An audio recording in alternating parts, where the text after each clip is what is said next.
بسم الله الرحمن الرحيم اللهم كن لوليك الحجة ابن الحسن۔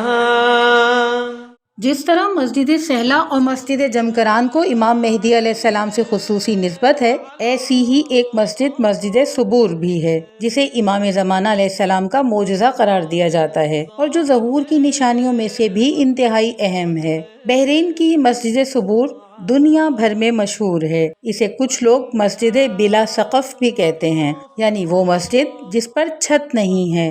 زنج گاؤں کی اس مسجد نے بحرینی حکمرانوں کی نیندیں حرام کر رکھی ہیں۔ بحرین میں مشہور ہے کہ یہاں پہلے کھنڈر تھا اور شیخ محسن السبول اس مسجد کے بانی ہیں۔ مقامی عالم نے ایک شخص کو یہاں نماز پڑھتے دیکھا تھا، جنہوں نے یہ مسجد بنانے کا حکم دیا۔ عالم نے پوچھا آپ کون ہیں؟ تو انہوں نے جواب دیا میں صاحب الامر ہوں۔ پھر امام علیہ السلام نے خود مسجد کی حدود کا تعین کیا اور کہا کہ عبادت گاہ پر چھت نہ ڈالی جائے۔ مقامی علماء کے مطابق امام مہدی علیہ السلام نے بتایا کہ ان کے ظہور تک اس مسجد پر چھت نہیں ڈالی جا سکے گی۔ مسجد کی دیواریں تعمیر کر لی گئیں اور لوگوں کی بڑی تعداد زیارت کے لیے پہنچنے لگی تو حکومت گھبرا گئی اور مقامی افراد کے دعووں کو مسترد کر دیا۔ پولیس تعینات کر کے رات میں مضبوط چھت ڈال دی گئی تاکہ ان دعووں کو غلط ثابت کیا جا سکے۔ صبح ہوئی تو مسجد کی چھت نہیں تھی۔ لوگوں نے دیکھا کہ چھت ہٹا کر دوسری طرف رکھ دی گئی ہے۔